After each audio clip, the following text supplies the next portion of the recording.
Sherlock Holmes. Arguably the most well-known detective fiction series in the world. Its first installment, A Study in Scarlet, was penned in 1887 by British author Sir Arthur Conan Doyle, and over the next 40 years he wrote 3 more novels and 56 short stories featuring the character. However, among the most notable Sherlock Holmes stories is Doyle's third novel, The Hound of the Baskervilles, published from August 1901 to August 1902 in the Strand magazine. A large part of what makes The Hound of the Baskervilles so important is its placement in the Holmes canon. The novel was preceded by the short story The Adventure of the Final Problem, in which Sherlock apparently died after falling down a gorge with his nemesis, Professor James Moriarty. Doyle had intended for this to be the end of the series in order to give himself more time to focus on other projects. However, fans of the series were upset by Doyle's decision and eventually pressured Doyle into writing another story featuring Sherlock, set chronologically before the final problem in the series' standard location of contemporary London. The success of The Hound of the Baskervilles led to Doyle officially bringing back Holmes for good. When Sir Arthur Conan Doyle wrote The Hound of the Baskervilles, he took inspiration for the novel from the legend of Richard Cobell of Brook Hall, a monstrously evil man rumored to have sold his soul to the devil. According to the legend, on the night he died, the people at his burial saw a pack of ghostly hounds baying across the moor, howling at his tomb. Ever since then, the spirit of Cobell could be seen leading the pack across the moors on the anniversary of his death. The story of Richard Cobell is a clear inspiration for the hound that appears in Doyle's novel. Like every Sherlock Holmes story, the main characters of The Hound of the Baskervilles are Sherlock Holmes, a genius detective who uses deductive reasoning to solve crimes, and John Watson, Sherlock's sidekick and the narrator of the novel, who helps Sherlock investigate but is almost always 2 steps behind him. The story opens with Sherlock being contacted by Dr. James Mortimer, who needs help investigating the death of his friend, Sir Charles Baskerville, who was found dead at his estate. His corpse appears horrified, with the footprints of a gigantic hound found some distance away from the body.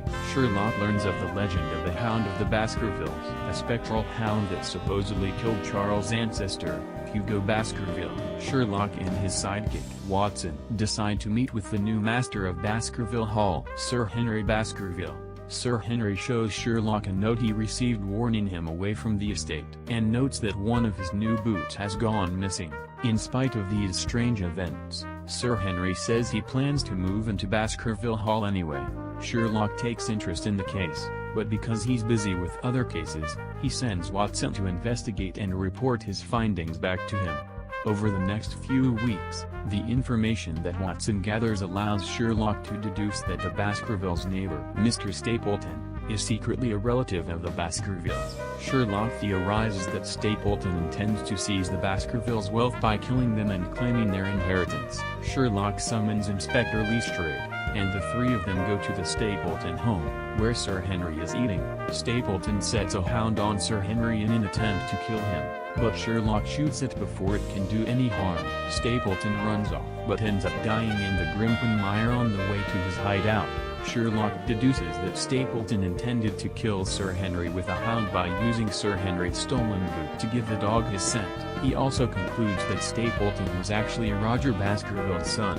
The book then ends with Sherlock and Watson going to the opera. Encyclopedia Britannica defines a classic as being a work that is exemplary in terms of quality and cultural significance, something that is remembered by the public and academics long after its release.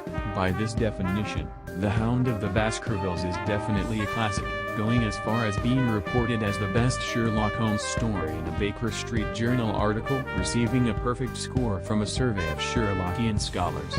Like most classics, The Hound of Baskerville has been adapted many times, with over 20 well-known movie adaptations. However, the adaptation most often cited as being the best is the 1939 version, starring Basil Rathbone as Sherlock Holmes and Nigel Bruce as Dr. John Watson. For the most part, this adaptation is very faithful to the original novel, making very few sweeping changes to the plot. The most major change to the story is the addition of a new scene in which Watson and Sir Henry attend a séance hosted by Mrs. Mortimer, in which she attempts to contact the spirit of the departed Sir Charles.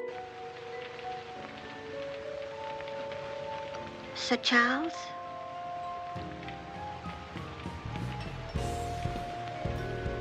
What happened that night? What was it you feared?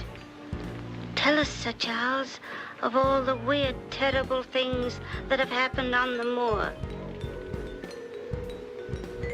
Listen. There it is again. Oh, I can't stand it. Will somebody put on the lights, please? I tell you it's nothing. Nothing but the wind.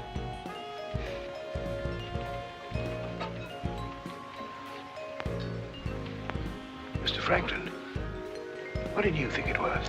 The Hound, of course. The Hound of the Baskervilles. Any fool would know that.